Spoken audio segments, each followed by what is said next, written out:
माँ जी उत्तराखंड से। राधे राधे महाराज जी। महाराज जी, जो हम चाहते हैं हमें ईश्वर नहीं देते तो मन में थोड़ा सा संशय होता है, हम हमें क्यों नहीं दिया, या जैसे हम चाहते थे वैसा देखो, क्यों नहीं एक हुआ। बात मान लीजिए,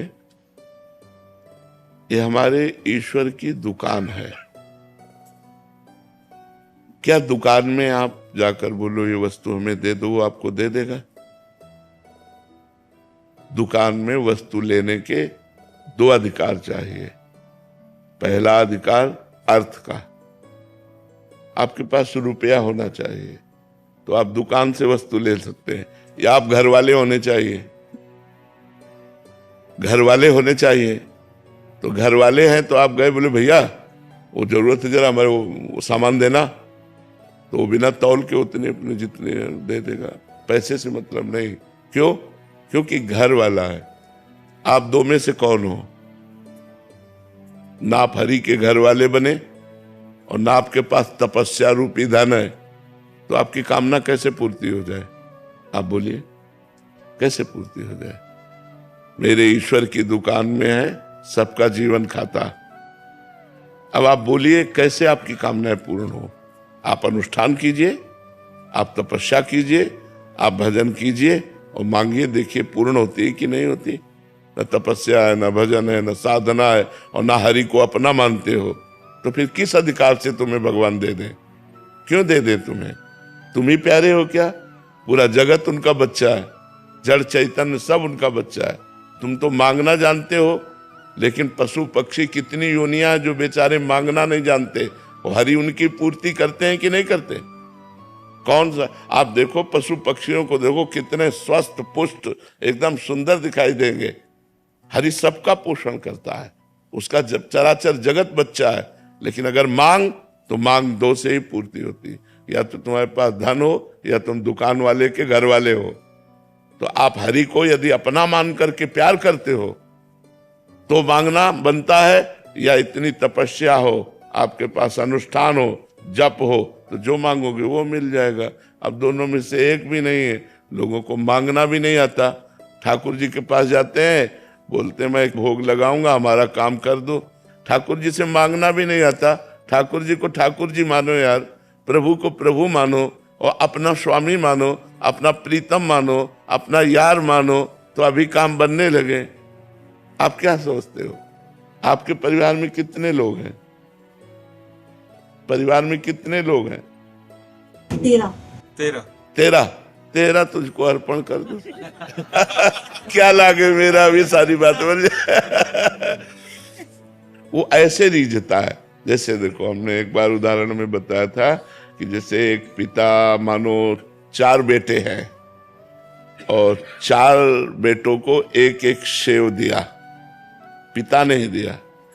अब उसमें से एक बेटे ने दौड़ करके गोद पर चढ़कर कहा, पापा आप पाओ ना, और पापा के मुंह पे लगा दिया। अब पापा क्या करेंगे? उसके हाथ से सेव ले लिया और अपने हाथ से उसको पाएंगे। अब जो दुलार इस एक को मिलेगा वो 3 को नहीं मिलेगा। पिता की ही वस्तु तो दियम वस्तु गोविंदम, लेकिन हम दौड़कर भगवान को पहले भोग लगाया और फिर प्रसाद पाया, तो हम भगवान की कृपा पात्र बन जाएंगे। तो हम भगवान को अगर इस तरह से कि हम आपको 1 किलो लड्डू चढ़ाते, तो भूल मत करो, भगवान को लड्डू पेड़ा नहीं चाहिए। भगवान अनंत ब्रह्मांडों के स्वामी हैं, उनको तुम्हारा भाव चाहिए। तो भाव है नहीं, प्रेम है नहीं, तपस्या है नहीं, तो कामना क्यों पूर्ति हो? हमें बताओ ना, कैसे पूर्ति हो कामना की? अगर हम भगवान से कोई चाह पूर्ति कराना चाहते हैं तो हमें 2 में से एक होना पड़ेगा। या तो भगवान के बनो, पक्का पूरा सबल, तेरा तुझको अर्पण, क्या लागे मेरा, या तो ये आओ, और या फिर तप करो, और फिर देखो कामना की पूर्ति होती कि नहीं। ऐसे कामना की पूर्ति नहीं होगी। ऐसे भगवान को कोसो मत। संपूर्ण सृष्टि भगवान का बच्चा है, और संपूर्ण सृष्टि को आवश्यक सामग्री भगवान सबको दे रहे। कामनाओं की पूर्ति के लिए आपको तप करना पड़ेगा, आपको भजन करना पड़ेगा। कामनाओं की पूर्ति के लिए आपको भगवान से प्यार करना पड़ेगा, तभी आप ले सकते हैं। अरविंद यादव जी, लखीमपुर। महाराज जी, आपके चरणों में कोटि कोटि प्रणाम। महाराज जी, गांव में रामायण पढ़ने के लिए लोग बुलाते हैं जो अखंड ज्योत रखते हैं। वहां पर मेरे साथ कुछ लोग अब आके रामायण पढ़ते हैं तो वो गुटखा खाकर भी पढ़ते हैं। मैं मना भी करता हूं तो कहते हैं कि मुझे थोड़ी ना मना किया है शास्त्र ने, और कुछ लौंग आदि या नहीं, ये गंदी प्रवृत्ति के लोग हैं। ये ऐसा अपराध है, मसाला या गुटखा या किसी भी तरह के इन पदार्थों को खा करके भगवत चरित्रों का गायन करना निषिद्ध है। हाँ, एक उपाय हो सकता है, ठाकुर जी को पान का भोग लगाया जाए जिसमें तमाकू ना हो, इलायची, लौंग, सौंफ, कुछ मीठी चीजें जैसे गुलकंद आदि है, ऐसी डाल करके और वो आप मुख में रख लें, फिर निषेध नहीं माना जाएगा। लेकिन यदि आप ऐसे गुटखा तमाकू खाकर करते हैं तो ये निकृष्टता है, ये शास्त्र का अपमान है, ये मर्यादा के विहीन है और ये पाप लगेगा जो ऐसा लोग करते हैं। इसलिए हमारी सबसे प्रार्थना है, जहाँ तक हमारी आवाज पहुंचे, कि आप लोग भागवत कथा श्रवण या भागवत कथा कथन या रामचरितमानस श्रवण या रामचरितमानस कथन या वृंदावन की परिक्रमा या गिरिराज जी की परिक्रमा, इनमें कोई भी नशा ना करें। अगर नशा करेंगे तो लाभ लेने गए हो, ऊपर से आपकी हानि हो जाएगी, अपराध बन जाएगा। नहीं खाना चाहिए, बिल्कुल नहीं खाना चाहिए, ये गलत है। पर जी, जो ग्रंथ है इनको छूना या जैसे कहीं भी रख रहे हैं जैसे किताबों की तरह, इनका भी कोई नहीं, हाँ, बिना वस्त्र के आवरण के ग्रंथ को रखना ही नहीं चाहिए। एक पीला वस्त्र या लाल वस्त्र, एक वस्त्र का आवर ऊपर से ओढ़ाना चाहिए वस्त्र को और पवित्र रखना चाहिए। अपवित्र दशा में सदग्रंथों को नहीं छुआ जाता। स्नान आदि करके पवित्र होके प्रणाम करके और फिर जो आसन होता है सदग्रंथ रखने का, जिसे रील कहते हैं, उसके ऊपर वस्त्र डाल करके फिर हम वाचन करें, फिर गायन करें। ऐसे अपवित्र दशा में न छुएं। झूठा मोह हो तो न छुएं, अपवित्र शरीर हो तो सदग्रंथों को न छुएं, नहीं तो आपकी बुद्धि पतित हो जाएगी। इन चीजों को महाराज जी आजकल कोई मान ही नहीं रहा, मतलब बड़ी अपवित्रता सी फैल रही है महाराज जी। असली बात, भगवान का भय नहीं रह गया, धर्म का भय नहीं रह गया, ये भय नहीं रह गया कि हमसे पाप हो जाएगा। अब तो जो मन मावे सो कर रहे हैं, पूछो मत, क्योंकि बुद्धि भ्रष्ट हो गई है ना। भय हो तो हमें लगे कि हम गलत करेंगे तो हमारा पुण्य नष्ट हो जाएगा, भगवान नहीं मिलेंगे, हमारे को हानि होगी। अब तो बड़े भाग्य हैं जो कोई भगवान के इन ग्रंथों का वाचन करता हो, कथन करता हो, पाठ करता हो। नहीं तो लोग दिन भर मोबाइल में लगे रहते हैं, इधर उधर के कार्यों में अपना जीवन व्यर्थ करते हैं। अब हमें लगता है कि अगर गांव में देखा जाए तो पहले जब हम बच्चा थे तो 2, 4, 6 जगह लालटेन जला करके रामचरितमानस का गायन होता था। 10, 5 बूढ़े बैठे हैं, रामायण हो रही, कहीं भागवत कथा हिंदी की हो रही। अब देखा जाए तो हमें लगता है एको जगह ऐसा होना मुश्किल है पूरे गांव में। कहीं कोई मंदिर आदमी कर रहा हो तो कर रहा है, नहीं तो अब कहाँ, अब तो घर में टीवी चल गई है, जेब में मोबाइल है, तो ऐसा कोई, तो अब पवित्रता का ज्ञान नहीं रह गया है। अब शौचालय में वही मोबाइल लेकर के गए तो मोबाइल को स्नान तो नहीं करवाया ना, वैसे ही मोबाइल लिए रसोई में घूम रहे हैं, वैसे तो वो बुद्धि को पतित नहीं करेगा। तो अब इतनी सूक्ष्मता की बात कब देखें, जब शराब पी रहे हैं, मांस खा रहे हैं, अपवित्र भोजन पा रहे हैं, तो इन पवित्रताओं की तरफ देखे कौन।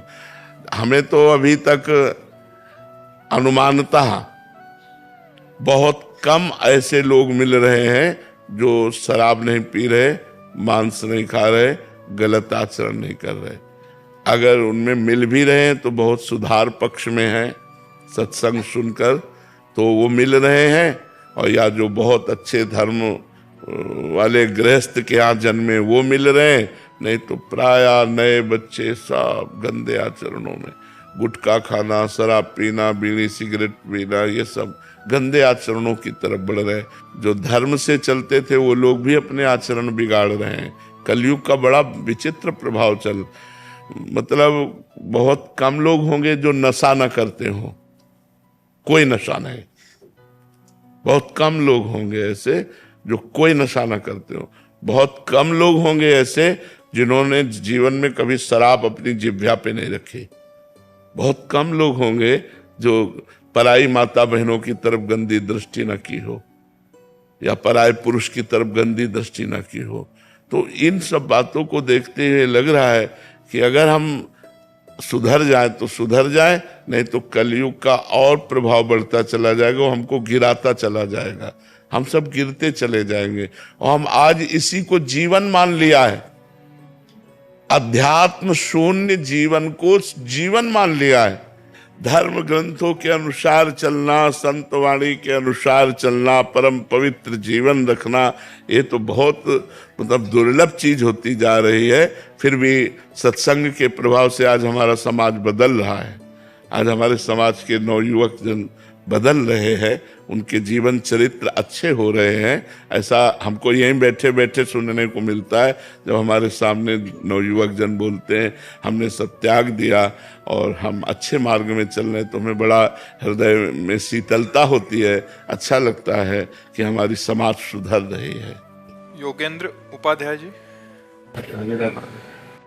राधे राधे महाराज जी। महाराज जी, आप कह रहे हैं कि आप उच्च शिक्षा मंत्री हैं उत्तर प्रदेश शासन के। महाराज जी, आप कह रहे हैं कि राजनीतिक व्यक्ति अपनी व्यस्तता के कारण पूजा पाठ, ध्यान व भक्ति के लिए बहुत कम ही समय निकाल पाता है। ऐसी परिस्थिति में कौन सा सरल भक्ति मार्ग होगा जिससे उसका आध्यात्मिक विकास संभव हो और परलोक सुधर सके? किसका प्रश्न? भगवान ने गीता जी में कहा यत करोषि, यानी जो भी करते हो। इसमें ये नहीं कहा कि आप ये करिए, यत करोषि, जो करते हो मुझे अर्पित कर दो। पर भगवान को अर्पित वही वस्तु की जाती है जो पवित्र होती है, जो धर्म युक्त होती है। जैसे हम भगवान को अपना कर्म अर्पित करना है, तो पहले हमको ये ध्यान रखना है कि हम जिस पद पर हैं, हम अपने पद के अनुसार कर्तव्य कर रहे हैं कि नहीं। पद का दुरुपयोग तो नहीं हो रहा हमारे द्वारा। भय या प्रलोभन से हम अपने पद का दुरुपयोग तो नहीं कर रहे। दुरुपयोग करना स्वार्थ की पूर्ति, सदुपयोग करना दूसरों का हित, दूसरों का मंगल, दूसरों के लिए सुख विधान करना। जैसे आप बहुत अच्छे पद पर हैं तो आप हमारे समाज का बड़ा मंगल कर सकते हैं, हमारे समाज का बड़ा हित कर सकते हैं और करते भी होंगे। तो हम जो कर्म करते हैं यदि उसे धर्म पूर्वक करें और भगवान को अर्पित कर दें, तो उसे समर्पण का जो भाव हमारे अंदर आएगा वो एकदम संसारिक कर्म है। आप बिल्कुल उसमें ये मत जाइए कि भागवतिक कर्म ही समर्पित किया जाता है। नहीं, भगवान ने कहा यत करोषि, जो आप कर रहे हैं।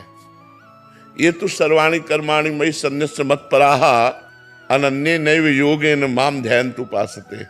भगवान ने कहा ये तू सर्वाणि, न धर्माणि कहा न पुण्यानि कहा। भगवान ने कहा ये तू सर्वाणि।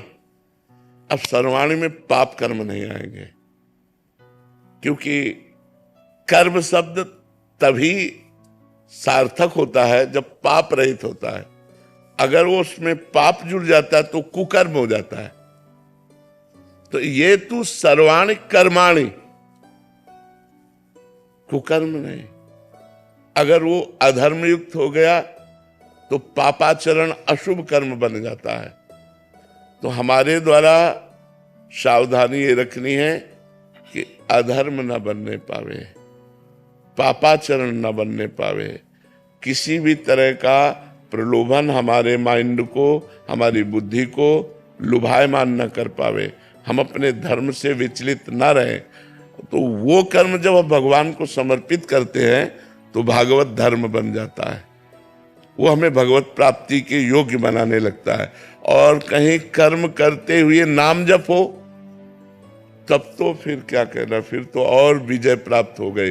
और हम ये कहते हैं कि हर समय हम कर्मानुष्ठान में ही नहीं रहते, बहुत सा समय हमें ऐसा मिलता है जो हम व्यर्थ में नष्ट कर देते हैं। जैसे हमारे पास 24 घंटा होते हैं, तो हम 6 घंटे अधिक से अधिक सोते होंगे या 7 घंटे, क्यों?